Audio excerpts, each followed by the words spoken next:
Hello everyone, I welcome you all to my new channel word कोवन।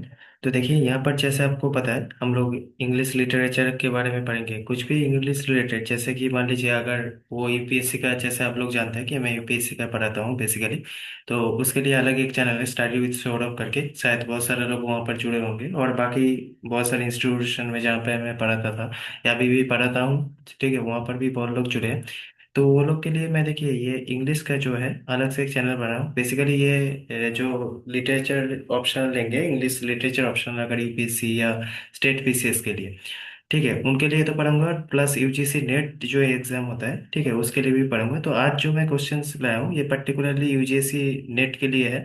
ठीक है, तो जैसे आपका दिसंबर में एग्जाम है, तो दिसंबर का आपका यूजीसी नेट अगर दे रहे हैं, ठीक है, तो यूजीसी नेट के लिए ये सब क्वेश्चंस बहुत ही इंपॉर्टेंट है। मैं बहुत सारा क्वेश्चंस देख के, ठीक है, ये मतलब बनाए हूँ उस तरीके से जैसे आता है। तो आज का क्वेश्चन थोड़ा मैं इजी रखा हूँ क्योंकि पहला क्लास है। तो क्लास को हम लोग कंटिन्यू ऐसे करते रहेंगे। आप लोग अगर सपोर्ट करेंगे तो और भी ऐसे क्वेश्चन से लाऊंगा यूजीसी नेट एग्जाम के पहले। ठीक है, तो आज थोड़ा मैं इजी क्वेश्चन रखा हूँ और थोड़ा फास्ट चलेंगे। ठीक है, आपको क्या करना है, देखिए, मैं पहले क्वेश्चन तो आपको स्क्रीन में दिखेगा, आप पहले आंसर मत देखिएगा। ठीक है, पहले आप खुद से कोशिश कीजिएगा वो आंसर कमेंट्स में लिखना। मान लीजिए नंबर वन का जो आपको लग रहा है वो नंबर वन करके आंसर देके फिर आप आंसर देखेंगे। मैं जो बोल दूंगा वो करेक्ट आंसर वो बोल दूंगा मैं। ठीक है, तो पहले आपको खुद को अटेम्प्ट करना है, तभी आपका काम में आएगा एग्जाम में। ठीक है, तो स्टार्ट करते हैं। ठीक है, चैनल एकदम नया है तो सब्सक्राइब कर दीजिएगा। तो first question is the who among the following coined the term negative capability. ठीक है, तो कौन ये टर्म, जो नेगेटिव कैपेबिलिटी जो टर्म है, ये कौन किया था? आप लोग थोड़ा बताने की कोशिश कीजिए। ठीक है, ट्राई कीजिए। तो इसका करेक्ट आंसर आपको पता है, जॉन किट्स। ठीक है, जॉन किट्स ने ये टर्म पहले ये किया था। फिर नंबर टू का क्वेश्चन देखिए, the Waste Land was first published. ठीक है, तो देखिए ये थोड़ा टफ हो सकता है, मतलब डेट ये सब याद रखना, मगर थोड़ा बहुत करना पड़ेगा। जो बहुत ही फेमस बुक्स है, ठीक है, नोवेल्स है, उसका थोड़ा आपको याद करना पड़ेगा। ठीक है, तो इसका करेक्ट आंसर क्या होगा, ये थोड़ा याद रखिए। आप पहले अगर नहीं भी पता था ये नोट डाउन कीजिए। इसका आंसर होगा ऑप्शन सी, 1922। ठीक है, 1922। ठीक है, तो 1922, 1922। ठीक है, याद रखिएगा। The phase willing suspension of disbelief is associated with. ठीक है, किसके साथ, कौन सा राइटर के साथ ये एसोसिएटेड है?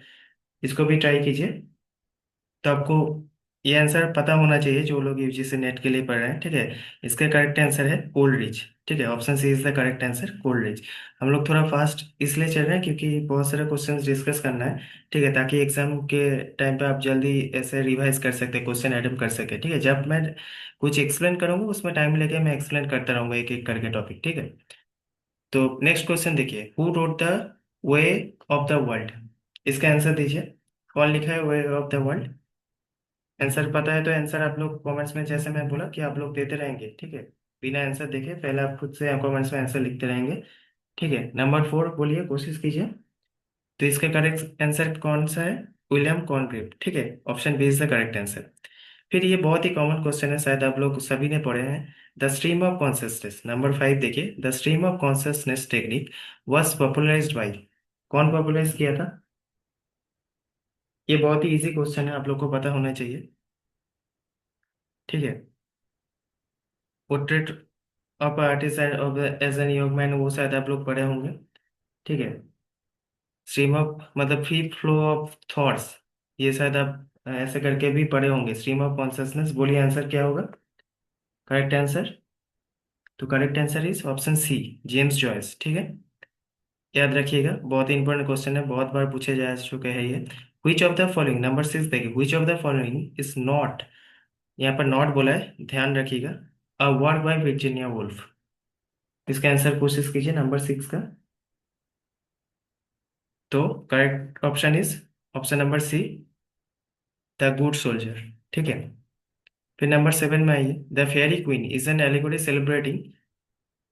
इसको भी पता होना चाहिए, बहुत ही इजी क्वेश्चन है।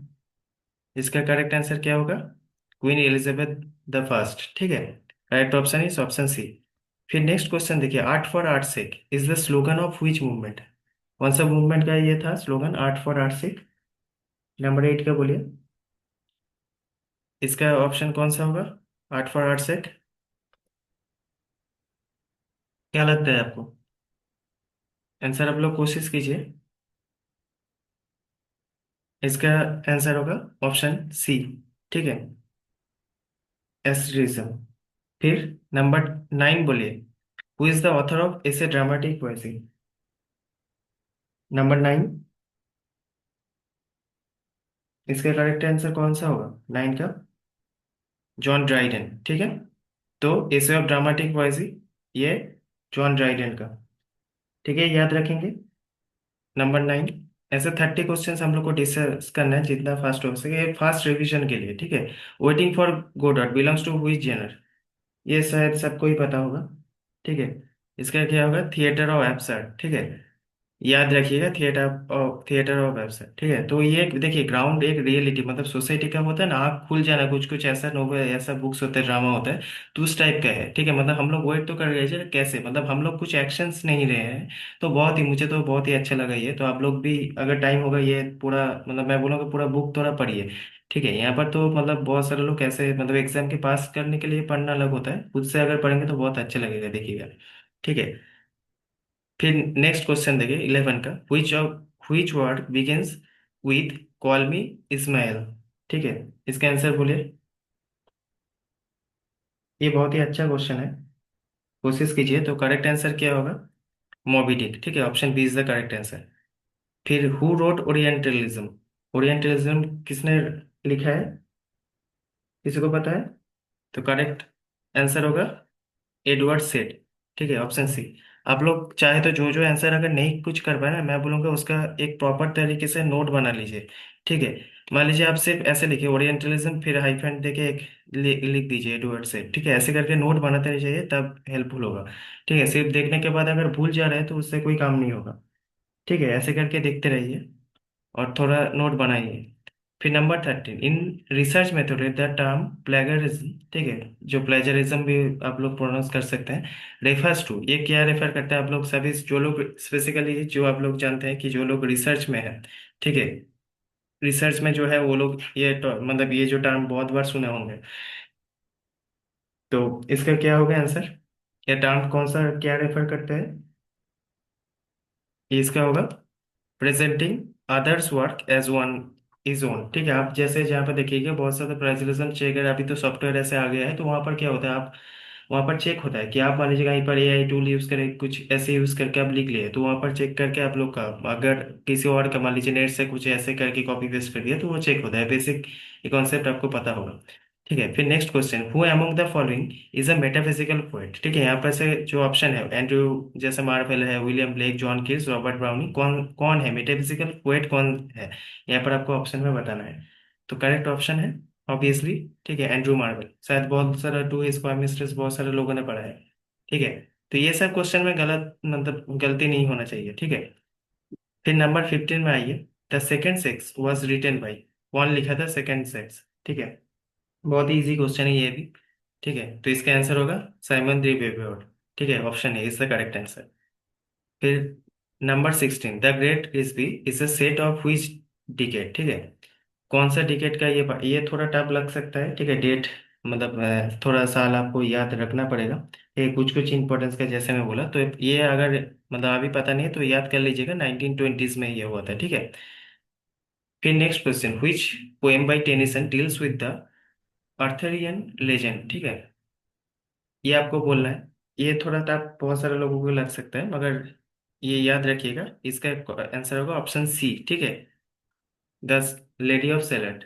ठीक है, फिर नंबर 18 में आता है, the objective correlative is term popularised by. ठीक है, ये जो टर्म ऑब्जेक्टिव कोरिलेटिव ये पॉपुलराइज कौन किया था? ठीक है, नंबर 18 का बताइए, किसी को पता है?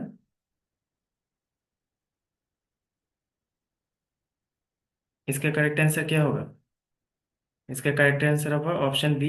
ठीक है, टीएस एलियट, याद रखिए। ये बहुत ही इंपॉर्टेंट कुछ क्वेश्चंस मैं डिस्कस कर रहा हूँ। ठीक है, इसके बाद थोड़ा स्टैंडर्ड हम लोग और भी बढ़ाएंगे, मतलब थोड़ा हार्ड लग सकता है बहुत सारे लोगों को, इसके बाद जो क्वेश्चंस लेंगे नेक्स्ट लेक्चर में।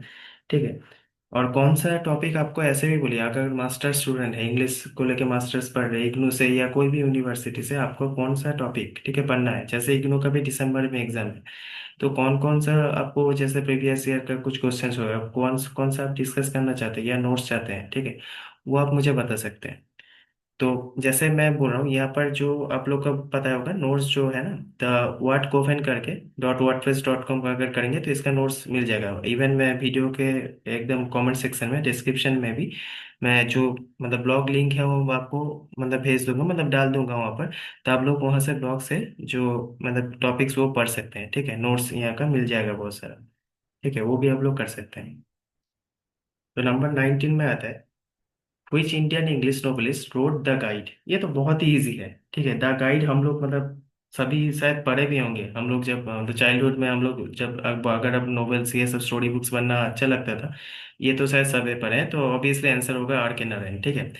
तो who wrote a portrait of the artist as an young man, ये तो मैं पहले ही शायद कुछ क्वेश्चंस में आंसर शायद ऑलरेडी बता ही दिया हूँ, ठीक है, वहां पर डिस्कस करने के टाइम पे। तो यहाँ पर आंसर होगा जेम्स जॉयस, ठीक है, option B is the correct answer.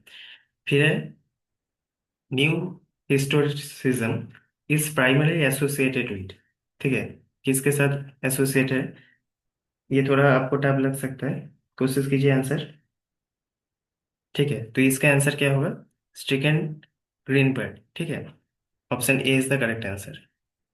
फिर number 22, Paradise Lost was first published in, ये भी थोड़ा ईयर है तो थोड़ा टफ लग सकता है, फिर भी अटेम्प्ट करना होगा तो कौन सा कीजिएगा, ऑब्वियसली ऑप्शन सी, ठीक है, याद रखिए, इसका आंसर है ऑप्शन सी, 1667, ठीक है। फिर बोला the phrase the shot heard round the world, ठीक है, the shot heard round the world refers to which event, कौन सा इवेंट के साथ ये जो टर्म है जुड़ा हुआ है, आपको ये बताना होगा। बहुत ही अच्छा क्वेश्चन है ये भी, ठीक है। तो इसका करेक्ट आंसर होगा option C, the American Revolutionary War, ठीक है, याद रखिएगा। बाद में हम लोग वीडियो लेक्चर्स जो करेंगे, इवन आप लोगों को शॉर्ट्स में ये सब टॉपिक में फिर से एक बार डिस्कस भी करूंगा, ठीक है। फिर 24, विच of the following is post colonial novel, ठीक है, पोस्ट कॉलोनियल नोवेल कौन सा है, ठीक है, ये आपको बताना है। नंबर 2, नंबर 24, तो आंसर क्या होगा, आंसर होगा, देखिए चार ऑप्शन क्या है, Things Fall Apart, Hard Times, test to the oracles, फिर जूट द ऑब्सक्योर। ये तो ऑब्वियसली देखिए मतलब कुछ कुछ आप लोग को ऐसे मतलब जैसे हार्ड टाइम्स ये नहीं हो सकता है, ठीक है, कुछ कुछ है ये आप एलिमिनेट भी कर सकते हैं, अगर एकदम भी आता है, अगर गेस भी करना होगा, ठीक है, एक दो ऑप्शन आप ऐसे एलिमिनेट कर सकते हैं, ठीक है। तो इसका करेक्ट आंसर होगा things Fall apart, option A, ठीक है। फिर 25 का देखते हैं, डॉक्टर फर्स्ट, ये तो सबको पता है, वॉज रिटन बाई, ये बहुत ही इजी क्वेश्चन है, फिर से एक बहुत ही इजी क्वेश्चन आ गया, ठीक है, इसका आंसर जल्दी से दीजिए। इसका आंसर क्या होगा, ऑप्शन है Christopher Marlowe, Ben Jonson, William Shakespeare, Thomas Kyd. तो ऑब्वियसली आंसर होगा ऑप्शन है क्रिस्टोफर मार्लो, ठीक है, ये A is the correct answer, ठीक है। फिर क्वेश्चन क्या है 26 का, the term hegemony was popularised by, किसके द्वारा पॉपुलराइज किया गया है हेजीमोनी, ये जो टर्म है, कोशिश कीजिए। ऑप्शन है Raymond Williams, Antonio Gramsci, Karl Marx, ठीक है, ये कौन सा आंसर होगा, 26 बोलिए, 26 का हेजीमोनी टाइम्स ऑब्वियसली क्या है, एंटोनियो ग्राम्सी, ठीक है, याद रखिएगा ये बहुत ही इंपॉर्टेंट क्वेश्चन है। तो आंसर क्या है, ऑप्शन बी, ठीक है। ये 27 देख देते हैं, the chorus is a Greek tragedy serves to, ठीक है, कोरस एक ग्रीक ट्रेजेडी, ये सर्व कैसे करता है, comment on the action, replace dialog, narrate narrate the plot, provide comic relief, ठीक है, ये भी बहुत अच्छा क्वेश्चन है, ठीक है। इसका आंसर क्या होगा, तो करेक्ट आंसर आंसर है कमेंट ऑन द एक्शन, ठीक है, option A is the correct answer, ठीक है, याद रखिए।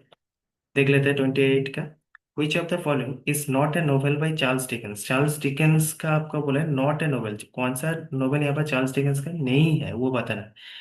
ऑप्शन क्या है, ब्लीथ हाउस, मिडिल मार्च, डेविड कॉपरफील्ड, ग्रेट एक्सपेक्टेशन, बोलिए कौन सा है। Obviously correct answer is middle March, not बोला है, ठीक है, तो नॉट बोला है, ऑब्वियसली मिडिल मार्च नहीं है उनका, ठीक है। फिर बोला है Biographia Literaria was written by, ठीक है, ये कौन लिखा है, ये भी बहुत ही इजी क्वेश्चन है, ठीक है, तो ऑब्वियसली करेक्ट आंसर क्या होगा? ऑप्शन है Wordsworth, Coleridge, Arnold and Cardell. ये ऑप्शन क्या होगा? B, Coleridge. ठीक है, बायोग्राफी लिटरेरी है ये, कोलरिज का लिखा हुआ है। ठीक है, फिर लास्ट क्वेश्चन। इन लिटरेरी रिसर्च, इन लिटरेरी रिसर्च, लिटरेरी रिसर्च जो हम लोग करते हैं उसमें हाइपोथेसिस इज, हाइपोथेसिस क्या है? ठीक है, ऑप्शन है अ प्रूवन थ्योरी, एक प्रूवन थ्योरी है। ठीक है, जो ऑलरेडी प्रूव है। अ टेंटेटिव एसम्पशन, एक एसम्पशन है। ठीक है, एन अनचेंजेबल, अनचेंजेबल कंक्लूजन। ठीक है, जो कंक्लूजन जिसको हम लोग चेंज नहीं कर सकते। अब बिब्लियोग्राफिक नोट। ठीक है, तो ये भी बहुत ही ईजी है, इवन आप लोग का जो कॉमन पेपर उसमें हम लोग पढ़े भी हैं। ठीक है, तो ये एक पर्टिकुलर क्या है, एजम्पशन होता है। ठीक है, तो option B is the correct answer, tentative assumption. ठीक है, तो आई होप आपको ये सेशन अच्छा लगा होगा। ऐसे ही आप अगर चाहते तो कमेंट में लिखिएगा। ठीक है, कि और भी सेशन आप लोग चाहते हैं। ठीक है, तो हम लोग क्या करेंगे, और भी सेशन ऐसे लाते रहेंगे यूजीसी नेट के लिए, जो जो इम्पोर्टेंट होगा। ठीक है, मगर कमेंट में आपको बोलना पड़ेगा। ठीक है, थोड़ा बोलिएगा कि हाँ सर, हम लोग और भी ऐसा सेशन चाहते हैं। तो यूजीसी नेट का दिसंबर के एग्जाम में और भी मैं ऐसे लाऊंगा, कुछ कुछ इंपॉर्टेंट टॉपिक्स में डिस्कस भी करूंगा। ठीक है, तो चैनल मैं इंग्लिश के लिए अलग से बनाया हूँ। ठीक है, एकदम चैनल नया है। तो मैं बोलूँगा प्लीज़ आप लोग सपोर्ट कीजिए। ठीक है, आप लोग प्लीज़ सपोर्ट करते रहेंगे। ठीक है, thank you everyone, thank you.